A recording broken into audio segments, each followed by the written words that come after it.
guys can get an understanding of what this book is. And I'm also gonna drink. Wait, you gotta shake it first. Get all the juices. Get that pulp. You know what I'm saying?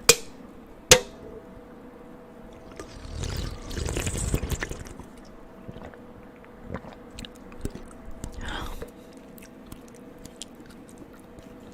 The pulp is so good.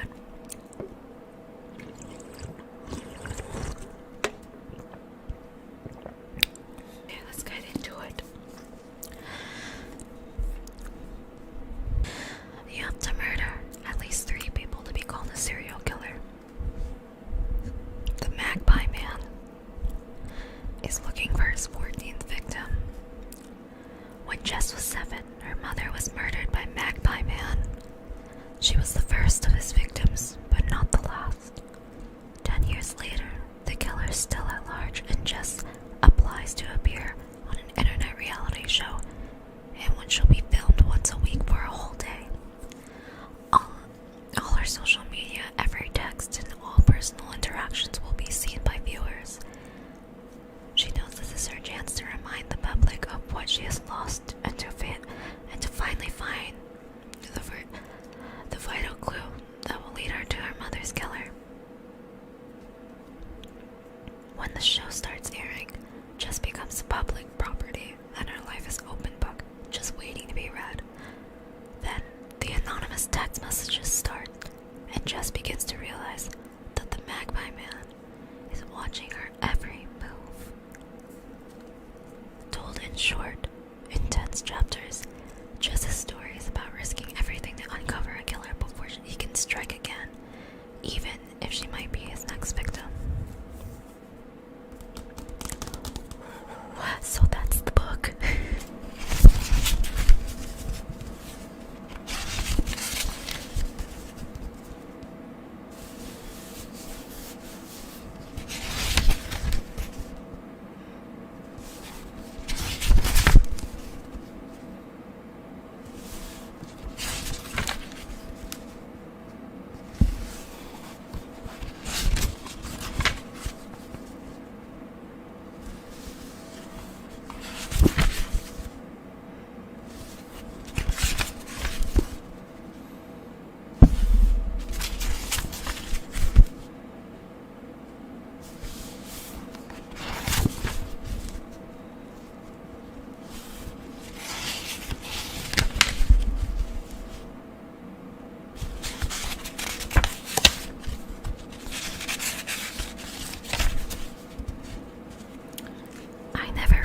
How soothing it actually is to be listening to the sound of turning pages.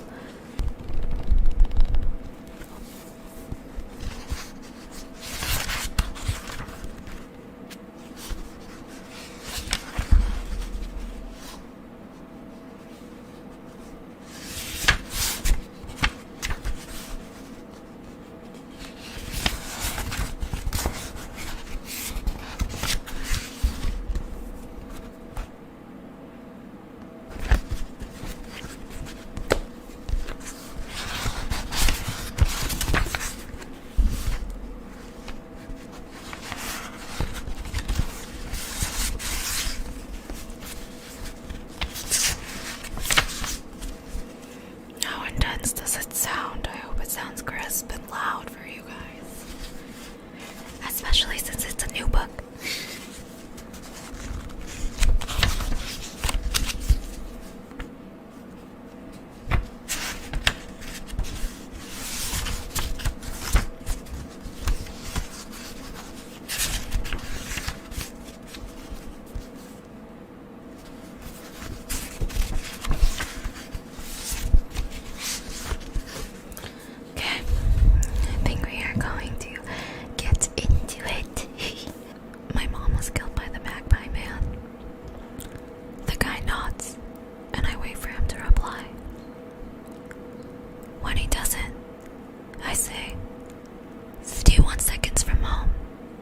Strangled to death and left to be rained on all night.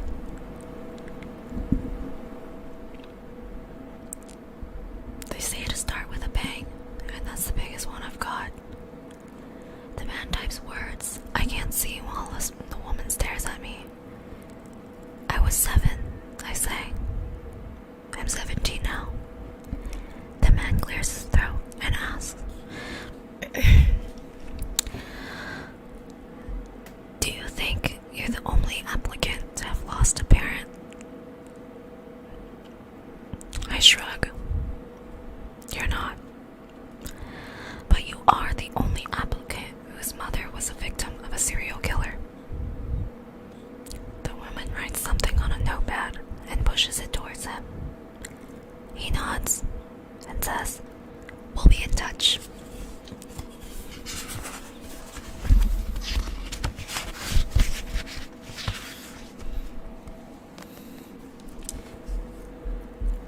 My name is Jessica Simmons, and I am not your average internet star. But then I guess this isn't your average internet show. The ads say it's something different, a real look inside lives of real people. No scripts, no airbrushing, no scenes set up for the entertainment. Just you and a camera, girl, and whatever you want to show. If this was halfway through the story rather than the start, I guess you'd call it a twist, because I'm not the kind of person to stream their life on YouTube.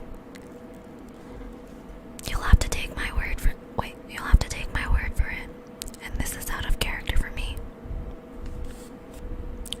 Mom was 32 when Dad died, the first victim of a man they still haven't caught. Number 1 on the list now stretches to 13.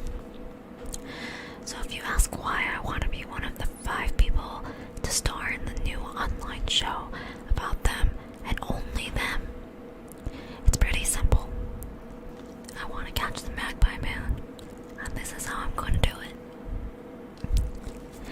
It's been so long since Mom died, and sometimes I doubt my own memories, even though the house is full of her pictures and her echo lives in the cracks on Dad's face. It was Dad who gave the murderer his name. He said the Magpie Man liked shiny things, and Mom was the shiniest of all. He said she'd be borrowed. She's been borrowed. Like a library book, I asked.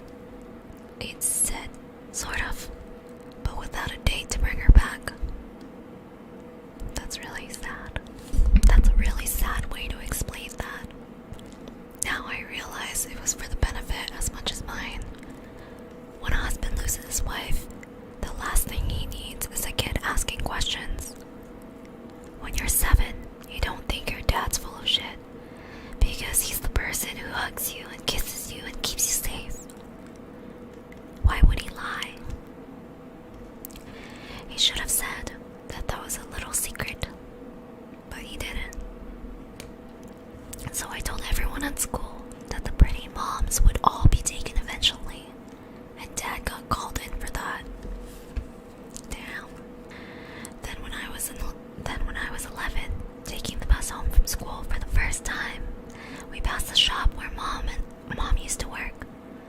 The bus lasts 12 minutes and 29 seconds. Then it's 15 footsteps to the alley. I dared myself to walk through, but refused every time. When I finally found the courage, I counted 1 minute and 42 seconds from one end to the other, from this shortcut to the home. She made it halfway, less than a minute from safety. There are no rules for mourning.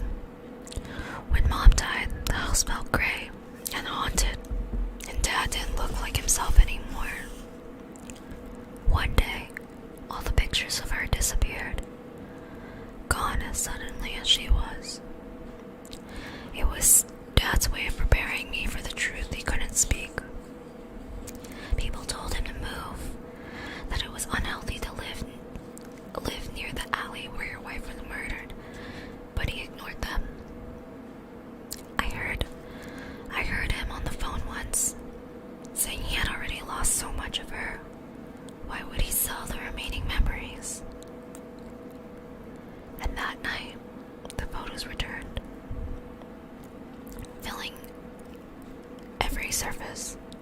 She was everywhere and nowhere all at once.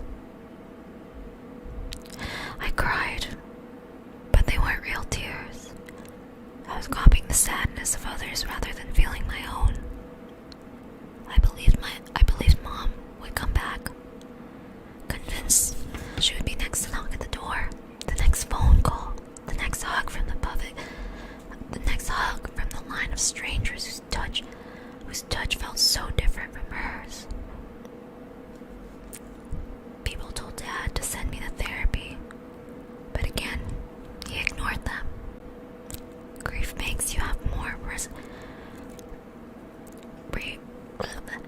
makes what you have more precious. By then, I was all he had left. So he held me tight through his refusal to make our loss any bigger than it had to be. It was my Grandma Nan who changed that. She got tired of Dad's stories and cried if I asked when we could visit Mom in the museum for shiny things. She said I would find out eventually, and the sooner the better. She told me my mom was gone forever. Damn. I called her a liar. I hated her. And then I cried the sharpest, heaviest, most unbearable tears of my life. Your grief journey changes when you aren't looking. It moved fractions, black shifting through 1,000 shades of gray. It transfers into something else, a dull ache, a numbness that becomes the norm. Websites told me to write a note and put it in a balloon and release it to heaven, or make a memory quilt and fall asleep wrapped in my mom's best parts, or make a wish list of all the things to do before I died. I took pictures and ordered the ones my parents had taken. I drew and painted, wrote shitty poetry, and started a feeling journal. None of it worked, but I tried. When I was 14, I got angry, and I took it out on my dad, who refused to fight back. 7 years after Mom was murdered, he's still a body carrying around a shattered soul, like the newspaper you wrap broken in glass. But it was more than that. He let himself be a punching bag. I treated him terribly, and he took it because he loved me, because he knew that when the anger comes, it's vicious and all-consuming. He hid his anger because he had to. I couldn't because I didn't know how. When I googled the Magpie Man, I got hundreds of articles but no answers, just the names of all the people he was murdered and comments from frustrated detectives. He's still out there somewhere, still killing. The monster who took my mother. And that is why the cameras can't stop rolling soon enough.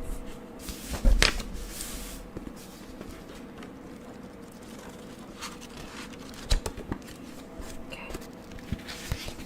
Getting through this book. Mowing through it, my phone rings with a number I don't recognize. And when I answer, a man says, "Miss Simmons?" It's Adrian from the Eye. We've reviewed your application, and although the competition was fierce, we'd like you to be Monday. This means that on the first day of every week for a month, I will be live online from the moment I wake up until midnight.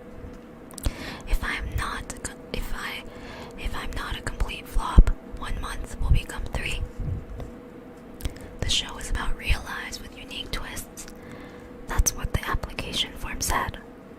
It claimed audiences have had enough of the same old formats.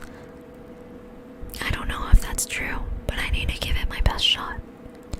I see myself smiling in the mirror and stop, because this isn't supposed to be a happy moment. It's just the beginning. When do I start? I ask. Adrian says, 3 weeks. We have a few briefing sessions for you to attend where you'll get to meet the others. He sounds like he's reading off of a sheet. Like me. Just like me right now. I don't particularly want to see them, but what choice do I have? I'm guessing they want to be famous rather than get justice. But I'll go and smile and do whatever it has to be done to get my story across. Anyone could put themselves online these days, but most get lost in the crowd. The trick is to find the stage big enough to be remembered, and this show offers that. We need to meet your father, Adrian says. There's some things for him to sign. That's what I was afraid of. His dad doesn't know I've applied. He thought my interview was a shopping trip. You'll have to come here, I say. He doesn't like leaving the house in the daytime.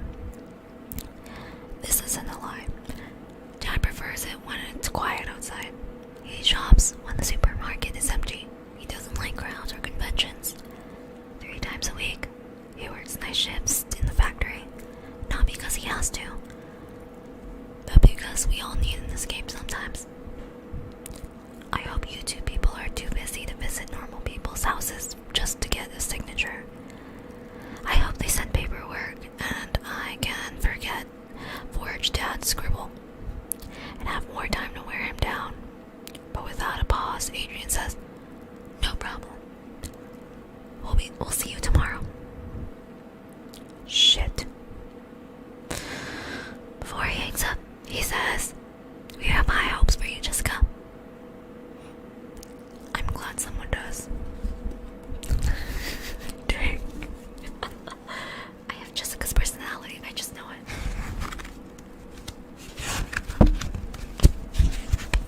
I just know we would just be friends, me and Jessica. Some broken people look fine with that from the outside, but not my dad. He wears his heartbeat like a second skin, his eyes gray and heavy, his grief shouting over everything else.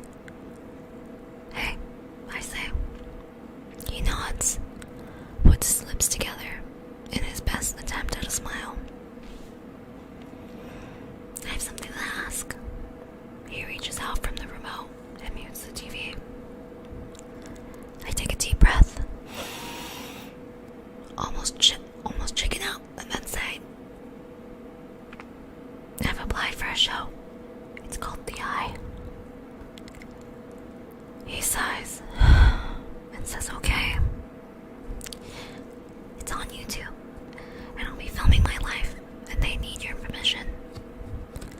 He stares me down, because that's only so long I can look into his eyes before I want to cry. "You'll be filming your life?" I nod. "And who will be watching?" "I don't know. Whoever wants to." "No." He unmutes the TV, and the sound makes me jump. Drowning out the reply I'm planning in my head, but I say it anyway. A shortened version. A 3-world battle.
makes it like a robot, does the same with the girl, and then looks at me. So, where do we sign? Adrian laughs. Someone's eager. Then he says, "You're very brave for doing this." I'm not sure who he's talking to, so I smile. And Dad does his best impression of happy. Adrian says, "This is a wonderful setting."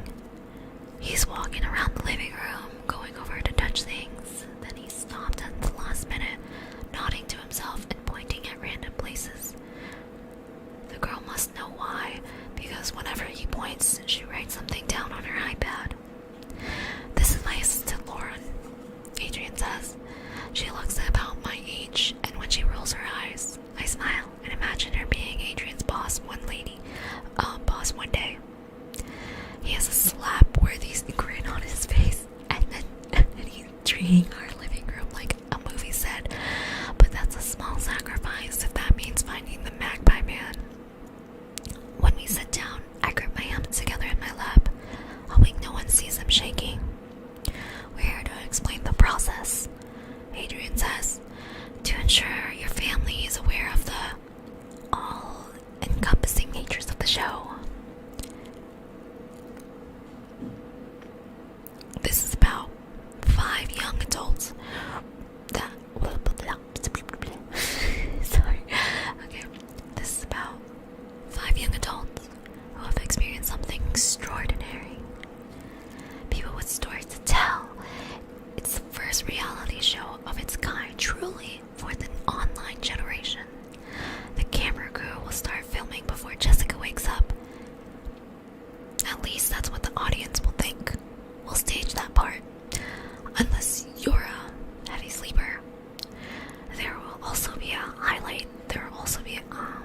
highlights package available for the following day. We'll edit Jessica's best moments and post 60 minutes videos of her channel every Tuesday morning. Dad looks at me and says, "You agree to this?" I nod and think back to our conversation last night. He listened to what I have to say.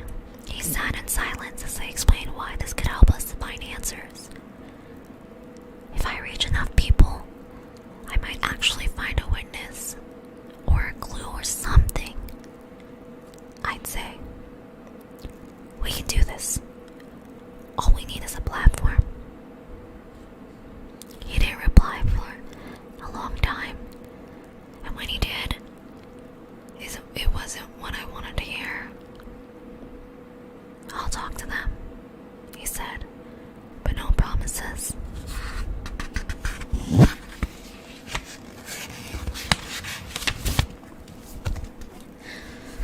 Seeing Dad's concern, Adrian stands up and holds his arms out. This is powerful. An inside look at a life of a grieving family that refuses to be broken. A girl fighting back, seeking justice for her mother. I catch him sneak a glance at my parents' wedding photo above the fireplace and imagine how many times that will be shown on stream. Adrian can't contain his excitement, and I realize I was always going to be chosen. My patched up family and its missing piece are gold dust, and I suddenly feel better. Because if that's how he feels, maybe the audience will too. I'm sure Adrian thinks that this is just about me telling my story and wanting to catch my mother's killer is a great hook, but doesn't know how serious I am or what I'm prepared to do. Dad is slowly reading the contract, taking in every word. He stops every few pages and asks the question, rarely looking happy with the answer, but continuing on anyway. Which school principal in their right mind would agree to this? He asks. Adrian smiles and says,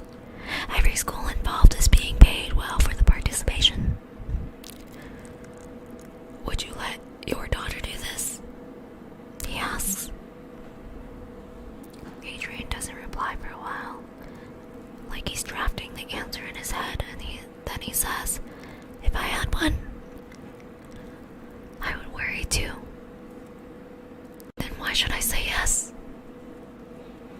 Because this is a chance for her to tell her story. Something good might come out of it, Mr. Simmons. This show might even help people. Dad glares at me, and I wonder if she sees through Adrian the way I can.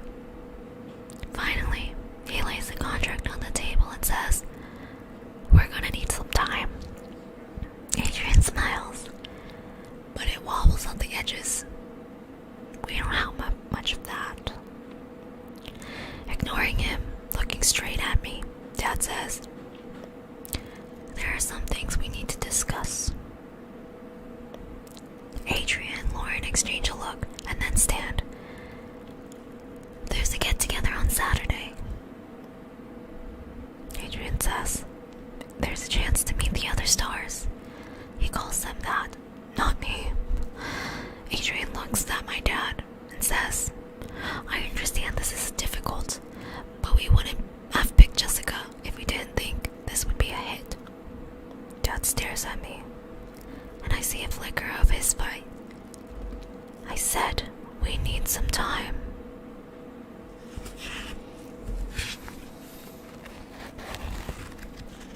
Yes, Daddy.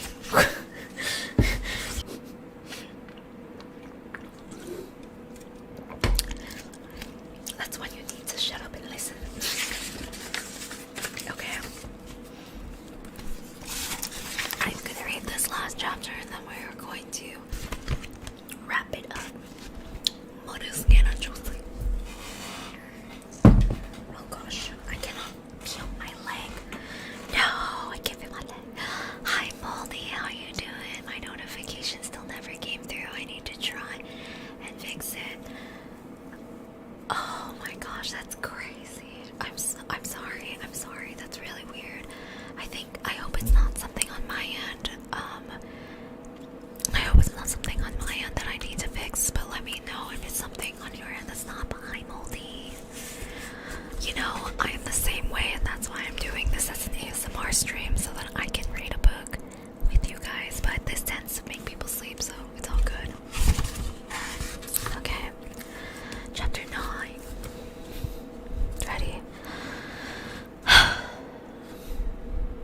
When they're gone, I stand in the doorway, watching Dad holding the photograph of Mom he keeps within reach. It was taken before I was born. My mother looking at something off camera, her lips slightly parted. She looks stunning, blissful, safe. I remember in a million different ways, depending on how I feel or who's telling the story or who took the picture. This is Dad's memory, but like all the others, I've adapted it and made it my own. I wonder what he thinks as he stares at it.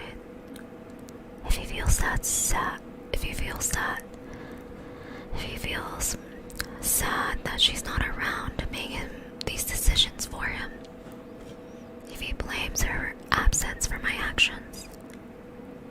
Maybe it soothes him. Because he hates having strangers in his house. Or maybe it's just habit. The face he turns to whenever he's alone. I clear my throat. He slides the photo into the side of his chair and looks up. They'll watch you sleep, he asks. It's faked.